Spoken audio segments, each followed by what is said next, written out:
Hello, Lexi and Dylan. We're back here again.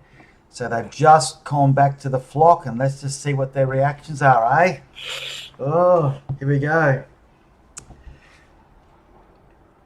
Right, sure, okay, they're outcasts, said some of the younger girls. But hey, man, where do they learn to fly like that? It took almost an hour for the word of the elder to pass through the flock. Ignore them. The girl who speaks to an outcast is himself outcast. The girl who looks upon an outcast breaks the law of the flock. Ooh.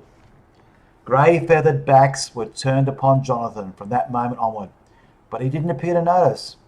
He held his practice session directly over the council beach, and for the first time began pressing his students to the limits of their ability. Martin Gull, he shouted across the sky. You say you know low-speed flying. You know nothing till you prove it. Fly!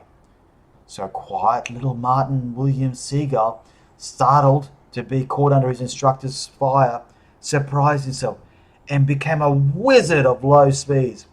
In the lightest breeze, he could curve his feathers to lift himself without a single flap of wing from sand to cloud and down again.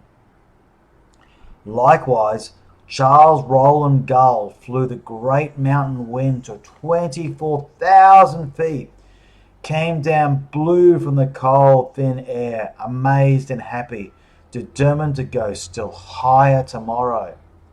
Fletcher Seagull, who loved aerobatics like no one else, conquered his 16-point vertical slow roll and the next day topped it off with a triple cartwheel, his feathers flashing white sunlight to a beach from which more than one furtive eye watched.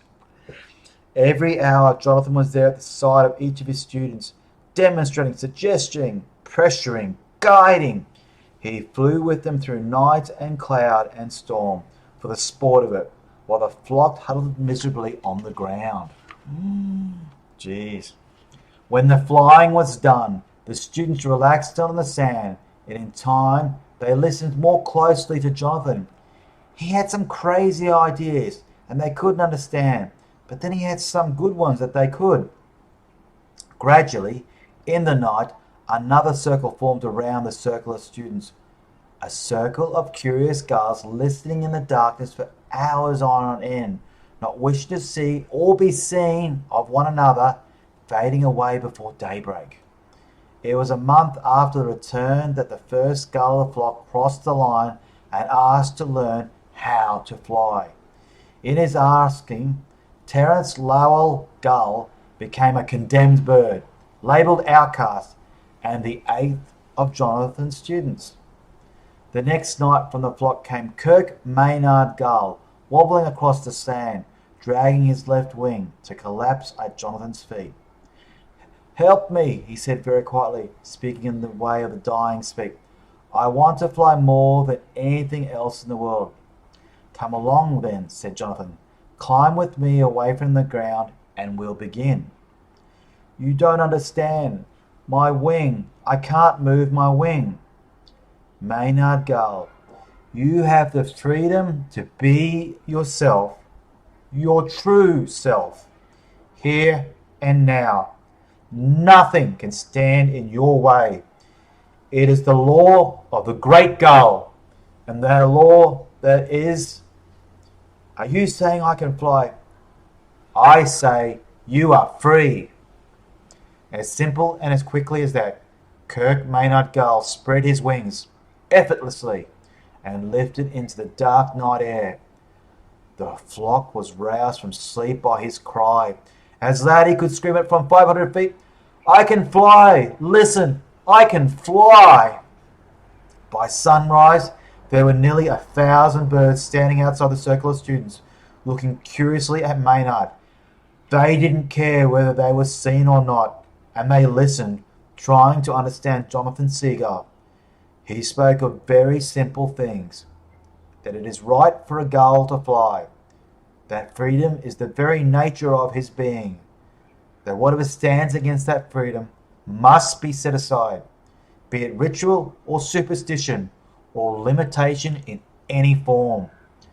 Set aside, came a voice from the multitude, even if it be the law of the flock. The only true law is that which leads to freedom, Johnathan said. There is no other. How do you expect us to fly as you fly? Came another voice. You are special and gifted and divine above other birds. Look at Fletcher, Lowell, Charles Rowland, Judy Lee. Are they also special and gifted and divine? No more than you are, no more than I am. The only difference, the very only one, is that they have begun to understand what they really are and have begun to practice it.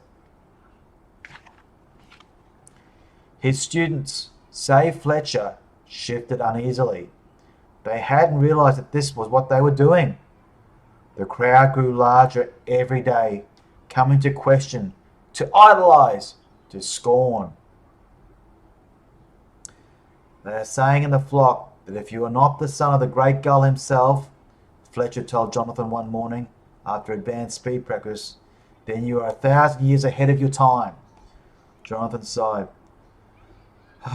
The price of being misunderstood, he thought. They call you devil or they call you God. What do you think, Fletch? Are we ahead of our time? A long silence. Well, this kind of flying has always been here to be learned by anybody who wanted to discover it. That's got nothing to do with time. We're ahead of the fashion, maybe. Ahead of the way most gulls fly. That's something, Johnathan said, rolling to glide he invested for a while. That's not half as bad as being ahead of our time. It happened just a week later. Fletcher was demonstrating the elements of high-speed flying to a class of new students. He had just pulled out of his dive from 7,000 feet, a long grey streak firing a few inches above the beach, when a young bird on its first flight glided directly into his path, calling for its mother. With a tenth of a second to avoid the youngster, Fletcherland Seagul snapped hard to the left at something over 200 miles per hour into a cliff of solid granite. It was for him as though the rock were a giant hard door into another world. A burst of fear and shock and black as he hit, and then he was adrift in a strange, strange sky, forgetting, remembering, forgetting, afraid and sad and sorry, terribly sorry. The voice came to him as it had in the first day that he had met Johnathan Livingston Seagul. The trick, Fletcher, is that we try to overcome our limitations in order, patiently. We don't tackle flying through rock until a little later in the program. Johnathan, also known as the son of the great gull, his instructor said dryly. What are you doing here? The cliff, haven't I? Didn't I? Die? Oh, Fletcher, come on. Think, if you're talking to me now, then obviously you didn't die, did you? What you did manage to do was to change your level of consciousness rather abruptly. It's your choice now. You can stay here and learn on this level, which is quite a bit higher than the one you left, by the way, or you can go back and keep working with the flock.